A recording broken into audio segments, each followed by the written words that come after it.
Assalamualaikum warahmatullahi wabarakatuh.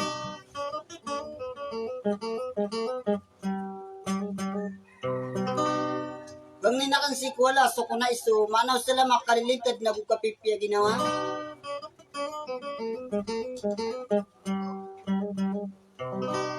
Na batano kung din ay mambagay na sumana niyan si sa dunia na mala na si sa alungan na mo.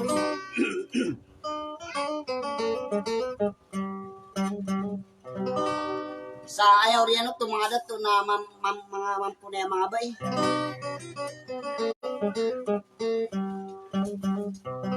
Sa awadin ko na diya ka nakapandila kaya nakukipag pagulawla na ka nakuusulong ng ubangan sa niyo na makanggay ka na kung naiyama pagkakatawa niyo ay buda malipat na buda kalambo sa tila na swallahu ta'ala.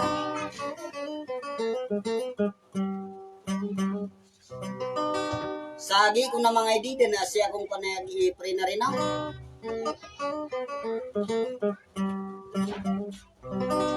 Naguki gukurmat sangot to mga luks mga pagarekan.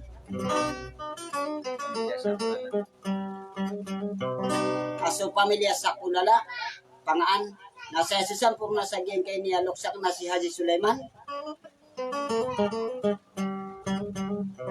Na tamang kuli din niya na si Siti Haji Rukma sa kasama-sama niya din ako sunggotan niya sa katana pamakin ganiwa sila.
Paraya sana derindangan hati iya kami pemang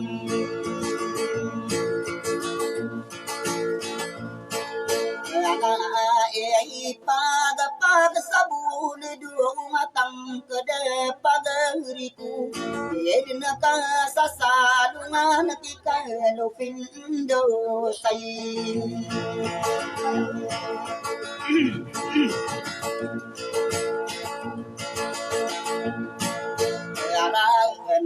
na dia ikade derong tungan kita rapa sesem na ya nada tula seti kumanu dia anungko ei pendi diwasana madamailin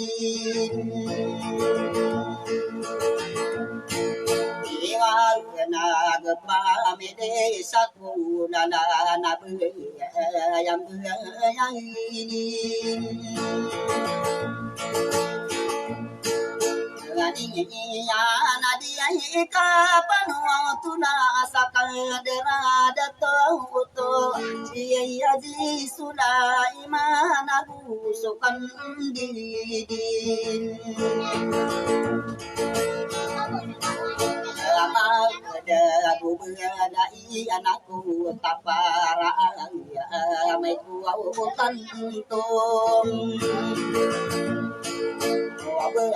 tu nama ngatung ada yang kena berisi tiru kema eno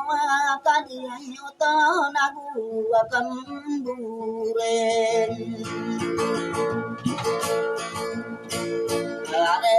anak kopi ilmu yo de arera na iya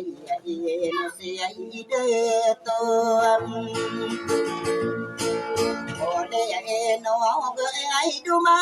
to ngana ina ta mangko ni dangian berisi tiram la nama sasamporen anak ibu kumangapil umberan adaya tarakan den adaya bantu beni warada di imi pagenona enu sinuroni sagu sokan didin lama gede bentuk ne raus dia iya samam buken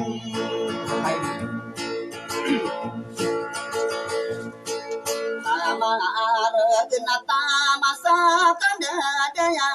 ino sei muka yemena ya igi kuam pemana na tusukan didin lama gede agak besar ni nadir nagu kam buore Are ke nasa ino sid to pada dia aus tangda ye pagi pat sabu lidu nadi dengka saisi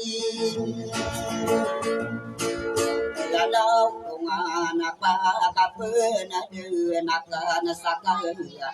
darakan de ya ida di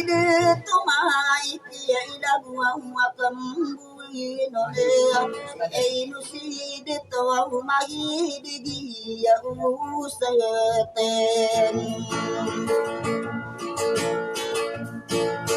ada kaya anak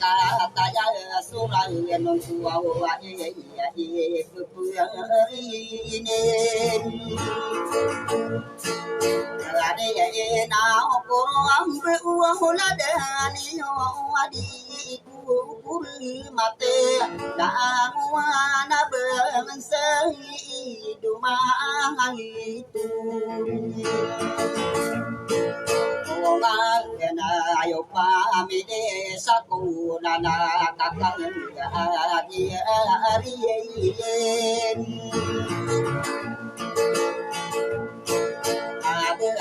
nara ino mana ditano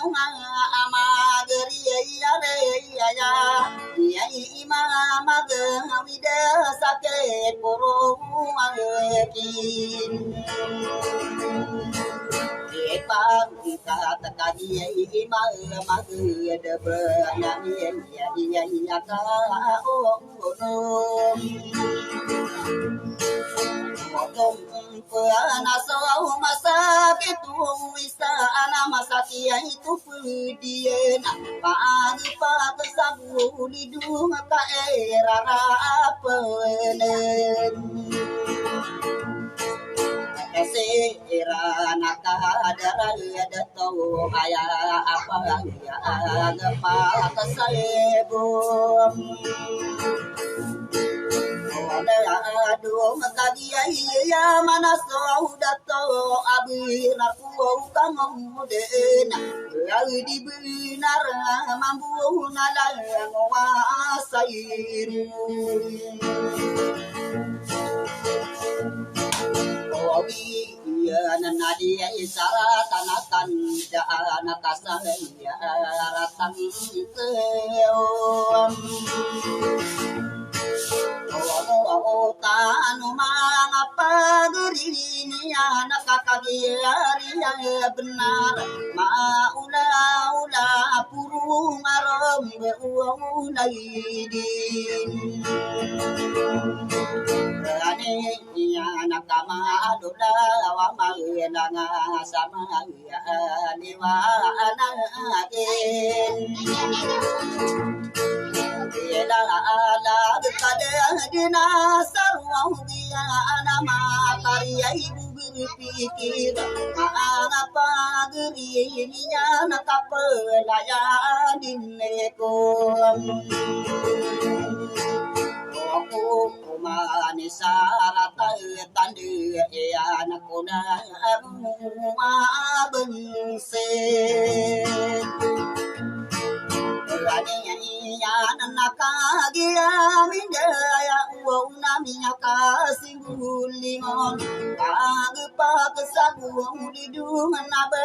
akan dinirin Ibu na kaasara damang ada nakaya papantunin